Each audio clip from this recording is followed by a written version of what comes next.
Welcome you all to the costing class again. Already we have been discussed in the last class flexible budget in budgetary calculator. So now I am going to discuss with one more problem in the question paper. 2010 question paper ಅಲ್ಲಿ discuss ಮಾಡಿದ್ವಿ. ಬೇರೆ ಎಲ್ಲ question papers ನೋಡಿದರೆ ನಾವೇನು solve ಮಾಡಿದ್ವಿ ಅದರಲ್ಲಿ cover ಆಗಿದೆ. ಅಂದರೆ ಡಿಫ್ರೆಂಟ್ ಕ್ವಶನ್ಸ್ ಕೇಳಿದ್ದಾನೆ. ಬಟ್ ಯೂನಿಟ್ಸ್ ಪ್ರಾಬ್ಲಮ್ ಕೇಳಿದರೆ ಲಾಸ್ಟ್ ಕ್ಲಾಸ್ ಅಲ್ಲಿ ಏನು ಡಿಸ್ಕಸ್ ಮಾಡಿದ್ವಿ ಅದೇ ಟೈಪ್ ಯೂನಿಟ್ಸ್. ಬಟ್ ಇನ್ನೊಂದು ಯೂನಿಟ್ಸ್ ವಿತ್ ಪರ್ಸೆಂಟೇಜ್ ಕೊಟ್ಟಿರ್ತಾನೆ. ಈಗ take for example question paper 2013. Question paper 2013 page number 8. Question paper ಅಲ್ಲಿ ಪೇಜ್ ನಂಬರ್ 8. ದೆನ್ ಅದರಲ್ಲಿ problem number 22. 2013 paper page number 8 problem number 22. ಏನು ಕೊಟ್ಟಿದ್ದಾನೆ ಅದರಲ್ಲಿ ಯೂನಿಟ್ಸ್ ನು ಕೊಟ್ಟಿದ್ದಾನೆ, ಪರ್ಸೆಂಟೇಜ್ ನು ಕೊಟ್ಟಿದ್ದಾನೆ. ಯಾವ ರೀತಿ ಮಾಡಬೇಕು?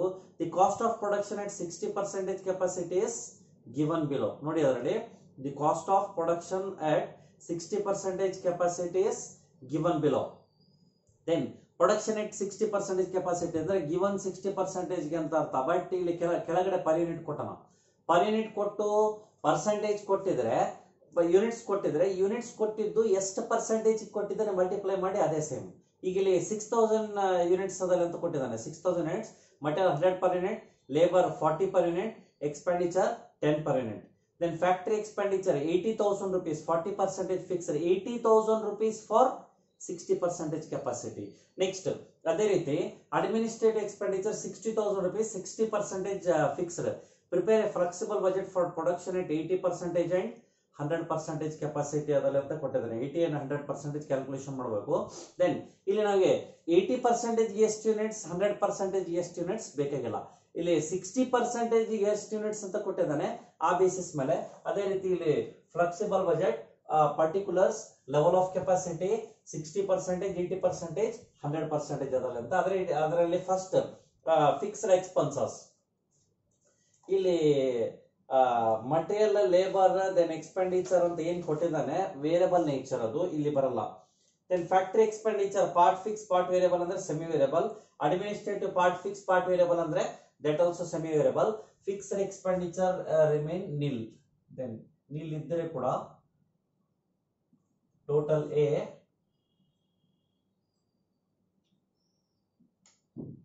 That is nil. Next Roman 2.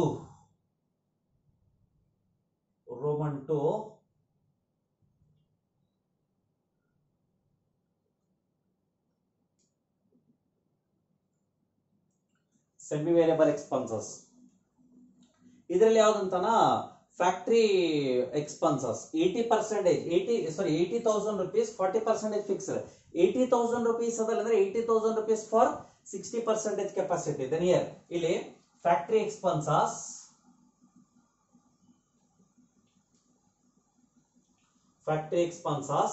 ಇದರಲ್ಲಿ ಫ್ಯಾಕ್ಟರಿ ಎಕ್ಸ್ಪೆನ್ಸಸ್ ನಲ್ಲಿ ಏನಂತಾನ 80,000 rupees ಇದೆ, 40% ಫಿಕ್ಸ್ಡ್. ಕೆಳಗಡೆ 40% ಫಿಕ್ಸ್ಡ್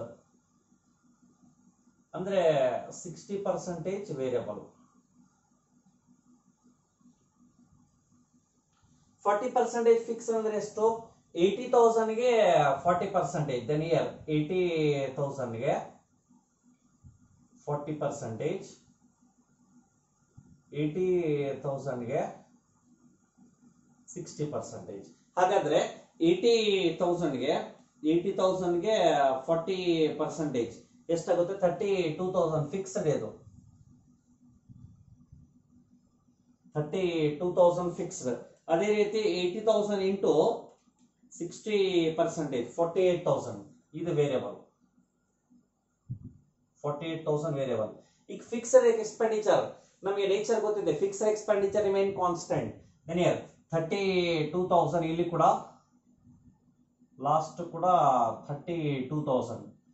ಇಲ್ಲಿ ವೇರಿಯಬಲ್ ನೇಚರ್ ಏನಾಗುತ್ತೆ, ಸ್ವಲ್ಪ ನಾವು ವರ್ಕಿಂಗ್ ನೋಟ್ ಮಾಡಿದ್ರೆ ಬಹಳ ಒಳ್ಳೆಯದು. ಯಾಕಂದ್ರೆ ಇಲ್ಲಿ ಕ್ಯಾಲ್ಕುಲೇಷನ್ ಡೈರೆಕ್ಟ್ ಮಾಡಿ ಬರಲ್ಲ. Then here working note number 1. Working note number 1, calculation of semi variable expenses. Calculation of semi variable expenses. ಇಲ್ಲಿ 60% 80%, 100%. Then here first ಅಲ್ಲಿ ಫ್ಯಾಕ್ಟರಿ ಎಕ್ಸ್ಪೆನ್ಸಸ್ ನಮ್ಗೆ ಯಾವ್ದು ಬೇಕ್ರಿ, ವೇರಿಯಬಲ್ ನೇಚರ್ ಬೇಕು. ವೇರಿಯಬಲ್ ನೇಚರ್ ಅಲ್ಲಿ 48,000 rupees ಕೊಟ್ಟಿದ್ದಾನೆ. ಇಲ್ಲಿ 48,000 rupees ನಾವು ಕ್ಯಾಲ್ಕುಲೇಷನ್ ಮಾಡಿದೀವಿ. ಇದಕ್ಕೆ 48,000 rupees ಇದೆ. ನಮ್ಗೆ 80% ಕೆಪಾಸಿಟಿ ಬೇಕು. ದೆನ್ 48,000 ಇಂಟು ನಮಗೆ ಬೇಕಾಗಿರೋದು 80 out of 60. Then here also 48,000 into ನಮಗೆ ಬೇಕಾಗಿರೋದು 100 ಔಟ್ ಆಫ್ 60. ಅಂದ್ರೆ 48,000 ಇಂಟು ನೋಡಿ ಅದರಲ್ಲಿ 48,000 ಇಂಟು 80 ಡಿವೈಡೆಡ್ ಬೈ 60 ಮಾಡಿದ್ರೆ 64,000. ಇದರಲ್ಲಿ 64. 48,000 ಇಂಟು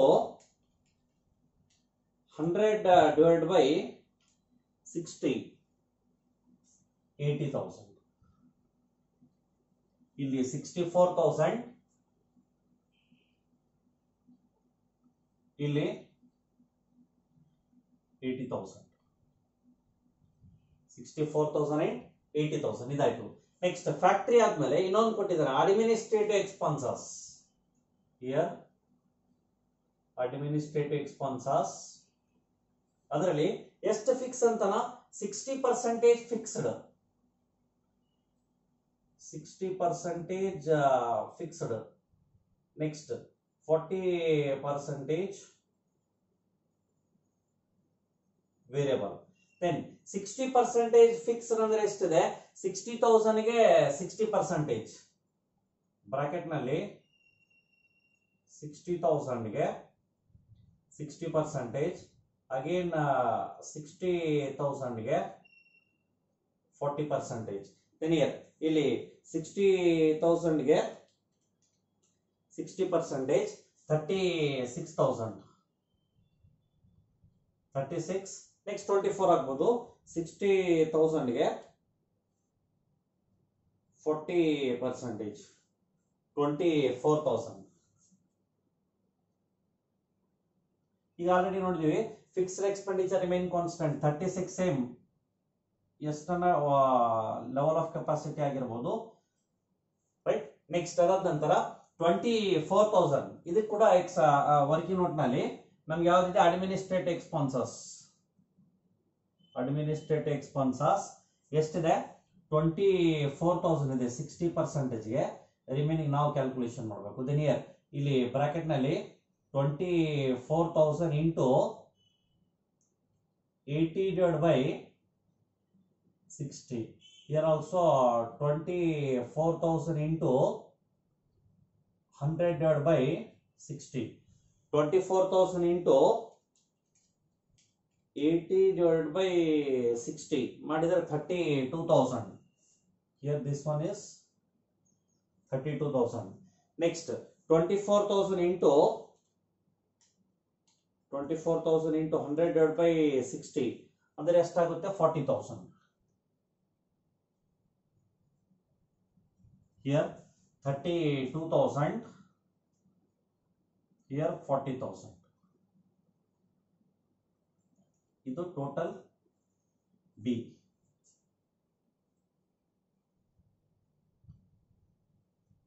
ಬಿ. ಎಷ್ಟಾಗುತ್ತೆ ಅಂದ್ರೆ ಎಲ್ಲ expenditure 32,000 plus 48,000 plus 36,000 plus 24,000, 1,40,000 total. 1,40,000. Next 32,000 plus 64,000 plus 36,000 plus 32,000, 1,64,000. 1,64,000. Next 32,000 plus 80,000 plus 36,000 plus 40,000 ಅಂದ್ರೆ ಎಷ್ಟಾಯ್ತು, 1,88,000. 1,88,000 ಇದೇನಾಯ್ತು semi variable. Next Roman 3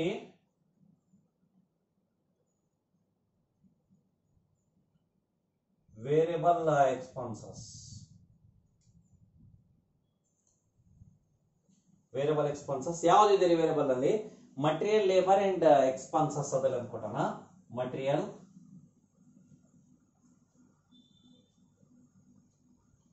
material ಎಷ್ಟಿದೆ ಪರ್ ಯೂನಿಟ್ಗೆ 100 rupees ಅದಲ್ಲ ಅಂತ ಹೇಳ್ತಾನ. ಬಟ್ 60% ಕೆಪಾಸಿಟಿಗೆ ಎಷ್ಟು ಯೂನಿಟ್ಸ್ ಇದೆ ಅಂತೆ 6000 ಯೂನಿಟ್ಸ್ ಇದೆ. Clear. 100 rupees into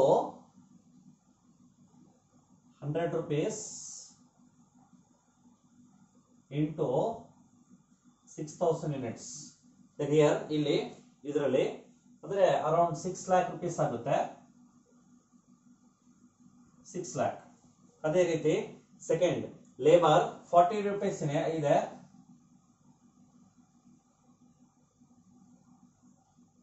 labour 40 rupees into 6000 units.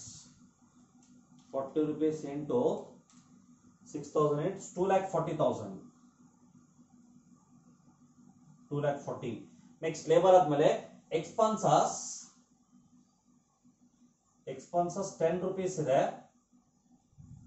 Into ಇದೇ ಕನ್ಫ್ಯೂಷನ್. ಯಾಕಂದ್ರೆ ಇಲ್ಲಿ ಯೂನಿಟ್ಸ್ ಕೊಟ್ಟಿದ್ದಾನೆ, ಪರ್ಸೆಂಟೇಜ್ ಕೊಟ್ಟಿದ್ದಾನೆ, ಯಾವ ರೀತಿ ಮಾಡಬೇಕು ಅಂತ ಈ ಪ್ರಾಬ್ಲಮ್ ಅಲ್ಲಿ.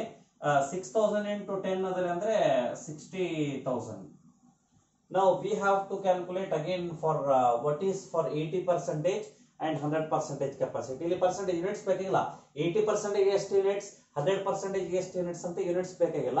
ದೆನ್ ಹಿಯರ್ ಇದರಲ್ಲಿ ಕ್ಯಾಲ್ಕುಲೇಷನ್ ಮಾಡ್ತೀವಿ. Working note number 2. Working note 2,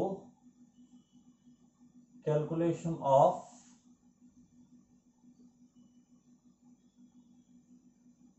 variable expenses. Then here 60%, 80%, 100%. Then here ಯಾವ್ದು ಕೊಟ್ಟಿದ್ದಾನೆ ಫಸ್ಟ್ ಅದರಲ್ಲಿ ಮಟೀರಿಯಲ್ ಎಷ್ಟಿದ್ದಾರೆ 6 lakh rupees ಇದೆ. 6 lakh ಎಷ್ಟು ಪರ್ಸೆಂಟೇಜ್ಗೆ 60%ಗೆ. ದೆನ್ ಹಿಯರ್ ನಮಗೆ 80ಗೆ ಎಷ್ಟಾಗುತ್ತೆ ಅದರಲ್ಲಿ ಅಂತ 6 lakh rupees into 80% out of 60.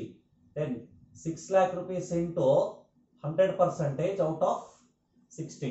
ಈಗ ಅದೇ ರೀತಿ 6 lakh rupees into ಬೇಕಾಗಿರೋದು ಎಷ್ಟು 80 divided by 60 ಮಾಡಿದ್ರೆ 8 lakh rupees.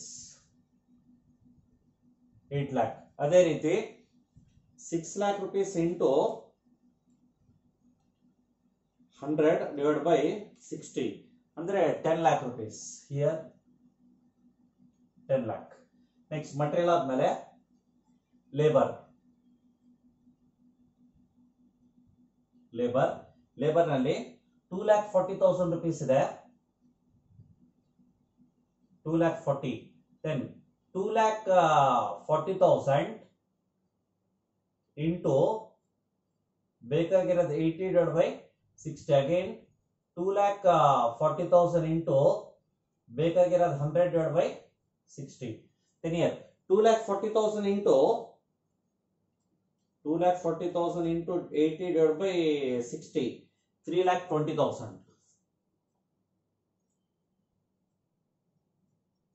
3,20,000. Next 2,40,000 into 100 divided by 60, 4 lakh rupees. 4 lakh. Next ಆದ್ಮೇಲೆ expenses ಎಷ್ಟಿದೆ expenses 60,000 rupees ಇದೆ. 60,000. then here ಇಲ್ಲಿ 60,000 into ನಮಗೆ ಬೇಕಾಗಿರೋದು 80 divided by 60. ಅಗೇನ್ 60,000 into ನಮಗೆ ಬೇಕಾಗಿರೋದು 100 divided by 60. then here 60,000 into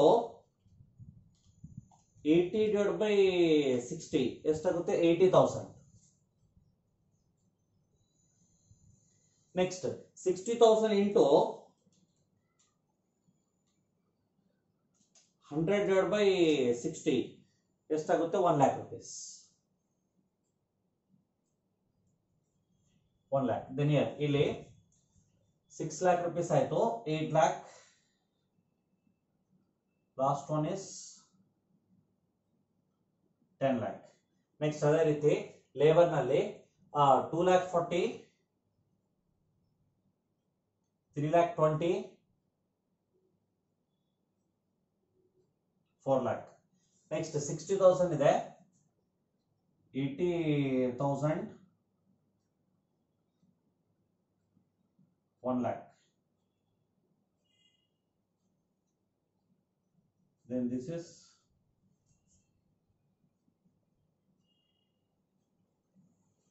total C. Total C. Then here ಈಗ total C ಅದಲ್ಲಿ ಅಂದ್ರೆ ಟೋಟಲ್ ಸಿ ನಲ್ಲಿ then ಎಷ್ಟಾಗುತ್ತೆ 6 lakh rupees, 2,40,000, then 60, 9 lakh rupees. First ಇದರಲ್ಲಿ 9 lakh. Next ಅದೇ ರೀತಿ 8 lakh, then 3,20,000, 8 lakh plus 3,20,000 plus 80,000 ಅಂದ್ರೆ 12 lakh.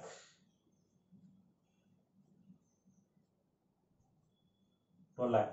Last 1 lakh rupees ಇದೆ, 4 lakh, then 1 lakh, 6 lakh rupees. 6 lakh. ಇದಾಯಿತು total C. Next total cost A plus B plus C. then total cost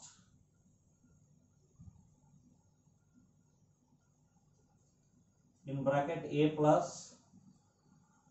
b plus c. then here a plus b plus c ಅದಲ್ಲ ಅಂದ್ರೆ first total ಯಾವುದಿಲ್ಲ, next total ಎಷ್ಟಿದೆ 1,40,000 plus 9 lakh, 10,40,000, 10,40,000. next 1,64,000 plus 12 lakh, 13,64,000,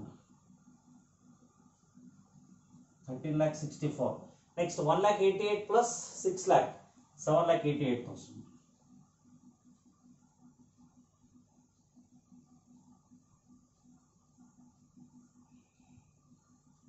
7,88,000 right. ಇಷ್ಟು ನಾವು calculation ಮಾಡಿದರೆ 15 marks ಎಲ್ಲಿ ಕೂಡ ಕಟ್ಲಾಗಲಿಕ್ಕೆ ಸಾಧ್ಯತೆ ಇಲ್ಲ ಅದರಲ್ಲಿ ಅಂತ ರೈಟ್.